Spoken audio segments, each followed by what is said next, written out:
Assalamualaikum warahmatullahi wabarakatuh.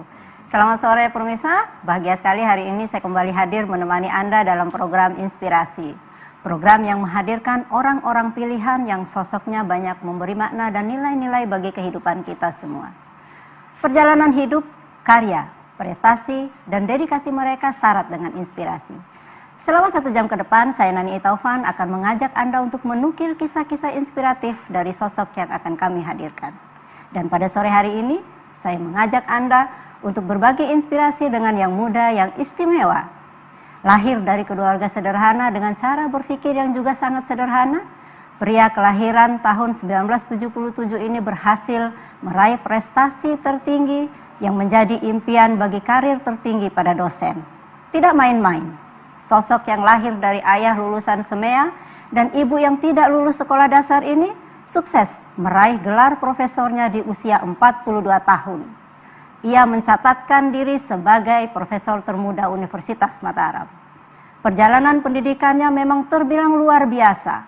Menempuh kuliah S1 hanya 3,5 tahun di Fakultas Hukum Universitas Mataram, ia lulus sebagai wisudawan terbaik Universitas Mataram di tahun 2000. Lalu, ia juga lulus tercepat saat menempuh S2 di Universitas Parahyangan Bandung, hanya dengan 1 tahun 6 bulan. Gelar doktornya, ia raih dengan IPK nyaris sempurna, 3,94, yang menjadikannya sebagai lulusan terbaik Fakultas Hukum Universitas Brawijaya Malang. Namun, siapa sangka, di balik prestasi membanggakan itu, sang profesor muda ini memiliki gaya santai yang tidak hanya berkutat dengan buku-buku dan diktat-diktat. Ia tidak pernah kehilangan masa mudanya, sebab ia pun rajin kongko dengan kawan-kawannya semasa kuliah. Ia juga aktif berorganisasi dan memiliki segudang kegiatan lain di luar kampus. Yang unik dan nyaris tidak masuk akal adalah sosok ini pernah mencatatkan IPK 1, sekian. Bagaimana kisahnya? Inilah inspirasi gaya santai sang profesor muda. Bagi mereka yang tekun, kesuksesan adalah keniscayaan yang pasti bisa diraih. Tidak ada cita-cita yang mustahil diwujudkan untuk mereka yang bersungguh-sungguh. Dan setiap prestasi yang luar biasa pastilah datang dari sosok yang tidak biasa. Salah satunya adalah Profesor Dr. Kurniawan SH M. Hum yang meraih gelar Profesor Termuda Universitas Mataram di akhir tahun 2019 lalu. Ia adalah profesor ke-56 sepanjang 67 tahun usia Universitas Mataram. Lahir dari keluarga yang sederhana dengan konsep berpikir yang juga sangat sederhana, guru besar Fakultas Hukum Universitas Mataram ini menjalani pendidikannya dengan segala prestasi yang membanggakan. Lihat saja, ketika menyelesaikan pendidikan S1-nya di Fakultas Hukum Universitas Mataram tahun 2000, ia hanya butuh waktu 3,5 tahun kuliah dan keluar sebagai wisudawan terbaik Universitas Mataram kala itu. Begitu pula ketika menempuh pendidikan S2 di Universitas Parahyangan Bandung, ia keluar sebagai lulusan Magister Humaniora tercepat di tahun 2002, di mana pendidikan S2-nya ia tempuh hanya dengan 1 tahun 6 bulan. Yang tidak kalah luar biasa adalah setelah menempuh pendidikan 2 tahun 11 bulan, ia juga lulus sebagai wisudawan doktor terbaik Fakultas Hukum Universitas Brawijaya Malang tahun 2010. Tengoklah IPK-nya kala itu, 3,94, prestasi akademik yang nyaris sempurna. Puncak kesuksesannya adalah ketika ia meraih gelar profesornya pada usia muda, 42 tahun. Wakil Rektor Bidang Umum dan Keuangan Universitas Mataram ini resmi ditetapkan sebagai guru besar melalui surat keputusan Menteri Pendidikan dan Kebudayaan.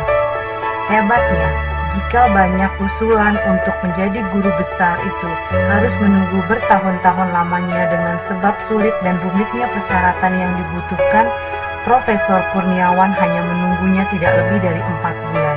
Usulan profesornya langsung disetujui. Kesuksesan yang diraih Profesor Kurniawan tidak datang begitu saja. Berani bermimpi, tekun, pantang menyerah, dan tawakal kepada Tuhan.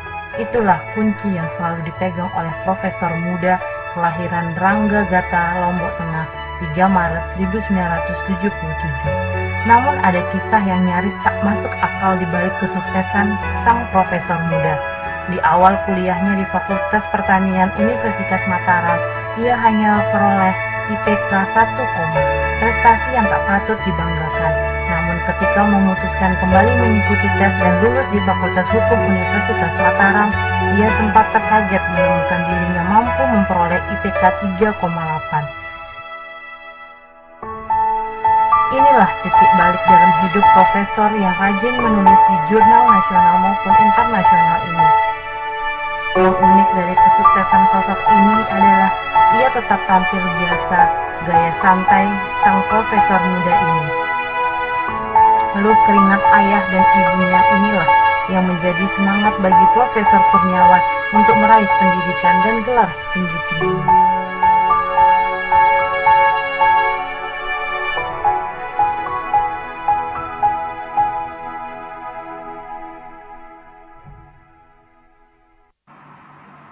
Itulah sosok inspiratif yang akan menemani saya dalam inspirasi sore ini, dan sudah hadir bersama saya Profesor Kurniawan. Selamat sore, Prof. Assalamualaikum warahmatullahi wabarakatuh. Selamat sore, waalaikumsalam warahmatullahi wabarakatuh. Prof, kok berkaca-kaca, Prof?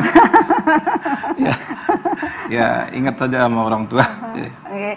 Nah, Prof, tadi kita sudah melihat tayangan video profil Prof tentang perjalanan yang tentu tidak mudah ya, Prof, ya, untuk bisa mencapai puncak kesuksesan seperti yang sudah di puncak prestasi gitu yang sudah diperoleh oleh Prof gitu, dan perjalanan itu kan juga menjadi warna gitu dalam kehidupan Prof. Sebelum kita ke sana, Prof, kami ingin mengetahui gitu, sepenting apa sih pendidikan dalam keluarga Prof Kurniawan? Ya, terima kasih. Saya kira dengan saya bisa sekolah sampai dengan S3, saya kira orang tua saya menganggap pendidikan ini sangat penting. Karena ya secara jujur saya sampaikan, sampai dengan S3 pun saya masih dibantu orang tua untuk sekolah begitu. Jadi meskipun pelaksanaan sekolah itu adalah setelah saya menjadi dosen begitu. Tetapi karena biaya S3 memang cukup mahal sehingga orang tua pun sampai ya menjual padi lah, seperti itu untuk membantu gitu. Yang luar biasa peran orang tua ya, Prof, ya? Ya, saya kira saya beruntung sekali memiliki orang tua yang ya sangat luar biasa lah, Mbak. Ya, mohon maaf saya harus ya. Prof, baik. Yang lebih luar biasa lagi adalah kedua orang tua Prof, ayah hanya lulusan SEMEA, kemudian ibu bahkan tidak lulus sekolah dasar gitu, Prof. Bagaimana profil kedua orang tua Prof itu? Tentunya ini kan bukan hal yang biasa ya, Prof, ya, kemudian melahirkan anak-anak yang berpendidikan tinggi, salah satunya adalah Prof Kurniawan yang kemudian meraih gelar profesor di usia muda itu, Prof. Ya, jadi saya juga kadang-kadang kalau secara normal nggak bisa berkata-kata begitu dengan kedua orang tua saya begitu, yang luar biasa semangatnya untuk menyekolahkan saya begitu. Jadi saya ingat dulu waktu, karena begitu saya S1, selesai S1 saya langsung untuk untuk kuliah ke S2. Jadi saya tidak bekerja tapi saya langsung, saya tanya orang tua mampu enggak membiayai. Oh, silahkan sampai mana saja mau sekolah, insyaallah akan dibiayai begitu. Sehingga saya langsung ke Bandung waktu itu. Tujuan saya sebenarnya waktu itu supaya saya juga nggak pulang-pulang gitu, artinya dalam arti supaya tamat dulu baru balik begitu. Nah, sehingga alhamdulillah kemudian waktu itu saya diterima di 2 tempat, di Pajajaran dan juga di Parahyangan. Tapi saya mengambil Parahyangan karena waktu itu saya melihat belum banyak yang mengambil hukum bisnis pada saat itu, sehingga saya mengambil Parahyangan. Seperti itu kisah. Itu setelah Prof menjadi lulusan terbaik di Universitas Mataram pada jenjang S1 ya, Prof, ya? Iya, benar. Jadi alhamdulillah juga waktu itu saya tidak nyangka juga kemudian setelah dikumpulkan semua dari semua fakultas, ternyata saya kemudian sebagai wisudawan terbaik begitu. Se-Universitas Mataram pada saat itu, Se-Universitas Prof? Mataram, ya. Bagaimana tanggapan kedua orang tua pada saat itu, Prof? Dengan bangga tadi terlihat fotonya mendampingi Prof pada saat itu? Kalau secara khusus ya biasa-biasa aja sebenarnya orang tua ya, biasa-biasa aja, artinya ya seperti kebanyakan gitu. Jadi tidak terlalu beliau apa ya, ngotot tentang pendidikan saya gitu, karena istilahnya lebih banyak saya sendiri yang sadar diri gitu. Saya tidak ingin mengecewakan orang tua saya begitu.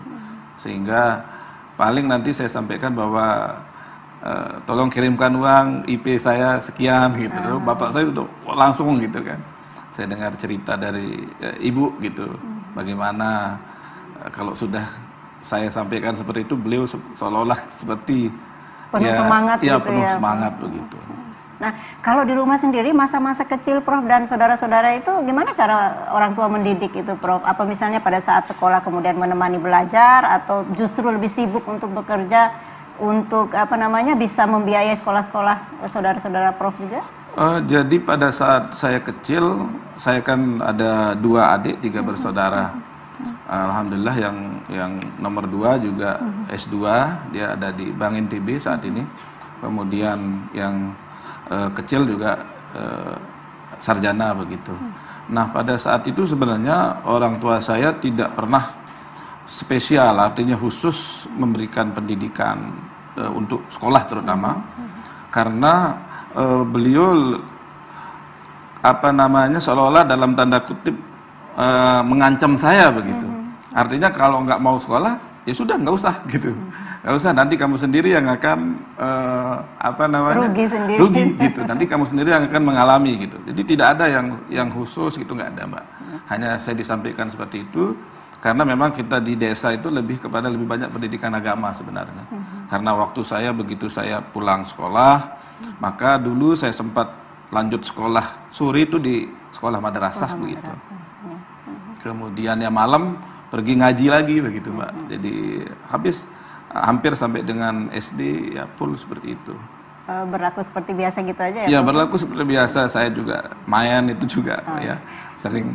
Ya. Nah Prof, melihat kesuksesan ketiga anak-anak beliau dengan pendidikan beliau berdua yang tidak tinggi gitu Prof, tentu ini bukan hal yang biasa ya Prof. Nah, apa nilai-nilai yang ditanamkan oleh kedua orang tua gitu terhadap Prof dan adik-adik? Kalau saya lebih kepada nilai-nilai kejujuran sebenarnya yang dilandasi tentu oleh agama Mbak. Jadi di situ sehingga pada saat itu saya lebih sering misalnya waktu kecil diajak ikut-ikut pengajian begitu. Yang misalnya ada pengajian di masjid itu biasanya saya akan diajak ayo ikut seperti itu. Lebih kepada nilai-nilai agama, nilai-nilai agama ya. Karena kebetulan jarak saya juga dengan adik itu cukup jauh, ada sekitar 9 sampai 10 tahun, Mbak. Nah, baik, Prof, untuk menyekolahkan 3 anak dengan pendidikan tinggi seperti itu, ayah kan hanya seorang pegawai di kantor kecamatan gitu di Lombok Tengah, Prof. Nah, bagaimana ayah kemudian mampu membiayai gitu ketiga anak ini sekolah tinggi gitu dengan penghasilan yang kita tahu sendiri bagaimana penghasilan seorang pegawai kantor kecamatan gitu, Prof?